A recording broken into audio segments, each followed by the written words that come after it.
What's up? Shout out from Houston, Texas. Mike coming at you from AT Astro Era of Truth Aspect and Relationship Astrology.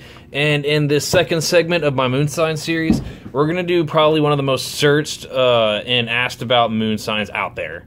And actually happens to be one of my favorite moon signs, for good reason too. Scorpio Moon. What it means to be a Scorpio Moon, and how they act, what it feels like, if you happen to be one. I'm not one, but I know a lot of them. I love them to death.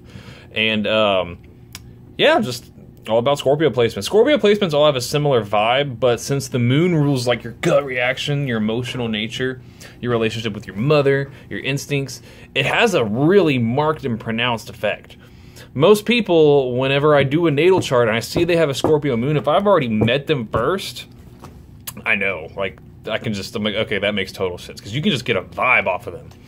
So you go to astro.com and you drop your natal chart, and you'll see a little circle with a dot in it to represent your sun sign.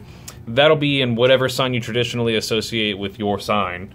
Like, I'm a Capricorn, but there's so much more to me.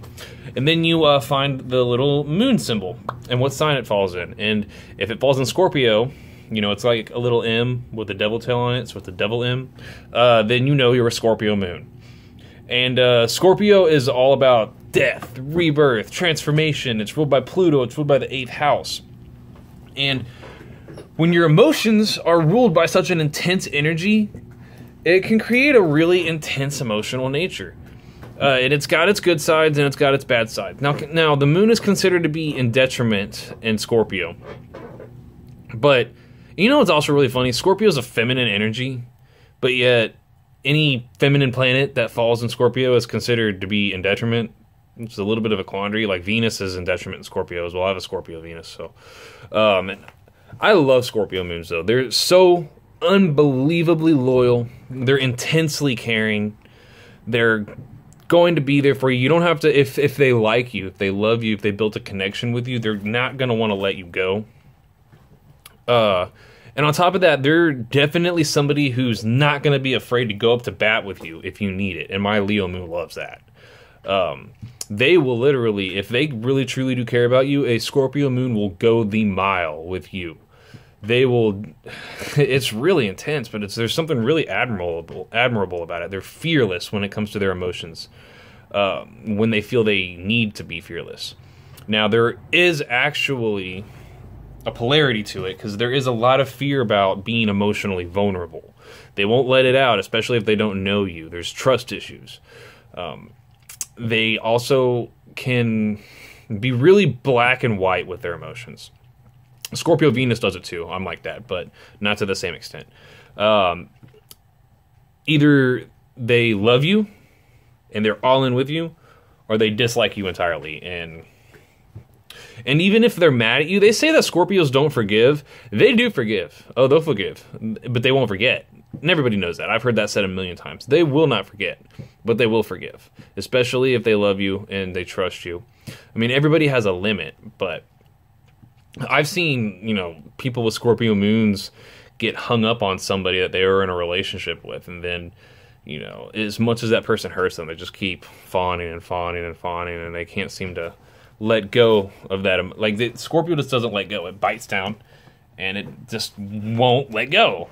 It's because Pluto has a lot to do with the fear of loss.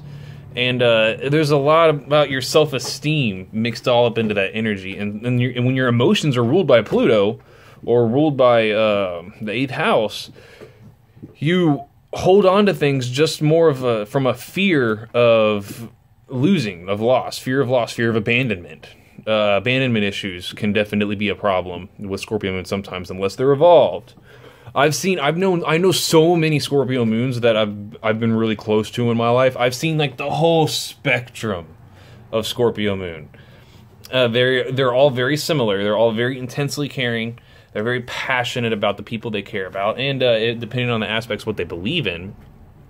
But if you rattle them, or somebody rattles them and makes them angry, you can shake out a demon that you will shake the earth underneath you. Like, I'm a Leo moon, so like I will roar and I will get mad, but I have never seen the type of anger that can seethe out of a Scorpio moon when they get angry. when they're done, when they've had enough, or it's somebody they don't like and that person that they already don't like did something that pissed them off, the amount of just absolute rage is unfathomable.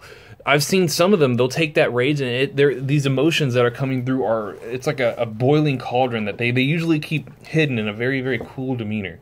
But when it comes out, like, it's so intense, they sometimes can't even handle it. I've seen Scorpio Moon self-destruct because they cannot handle the power and the force of their own emotions. That's why Scorpio Moon is considered to be in detriment. Jealousy is a problem, but it's not the same kind of jealousy like a Venus in Scorpio or like a lot of Aries placements for Leo. It's more of emotionally jealous. They want to make sure that, like, they're at that level of bonding with you. If you're in a relationship with them or they're very close with you, I mean, I've seen some Scorpio Moons do that over friends, but they don't want to see you sharing with them or sharing with others what you share with them. Also, they really fucking hate you telling secrets. If you start telling other people their secrets, that'll make them fucking hate you. Absolutely hate you. But they won't tell your secrets for the most part. So usually they're a pretty good confidant, and they're a pretty good person if you're really going through some shit. They will sit there and they will gouge it out with you. Like a Libra moon, or a Gemini moon, or not, Aquarius moon ain't so bad, but like an air moon, they're not going to sit back there and want to talk to you about, like, real life, like what's going on in your life that's causing some huge problems.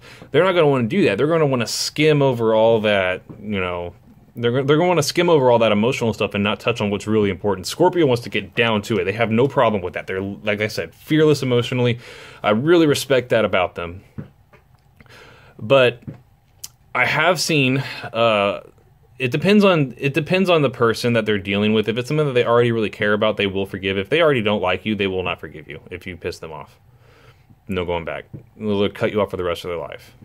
It's very strange. Their emotions are so strong that they learn to bottle them up and control them, just so that, like, the force of it doesn't rip them apart on the inside. And like I said, just some of the best people you'll ever meet. Just, you have to sort of, you know what you're dealing with, treat them with care, and treat them with understanding, and understand that, like, maybe a little bit emotionally crazy, but they'll probably kill for you if they have to, if they love you. So, hope that was helpful. I love Scorpio Moons. But I do offer consultations. Feel free to get a hold of me if you would like my assistance. Please like and subscribe to my channel. I release content frequently. I'm also doing my astrology classroom series where I record my screen as I analyze charts. I have a podcast, Outrage Astrology. You can find it on Spodcast, iTunes, Google Play Music, and Podbean. With the wonderful Brittany Robinson, we have some really good content. We talk about some really in-depth subjects. And until next time, guys, thank you.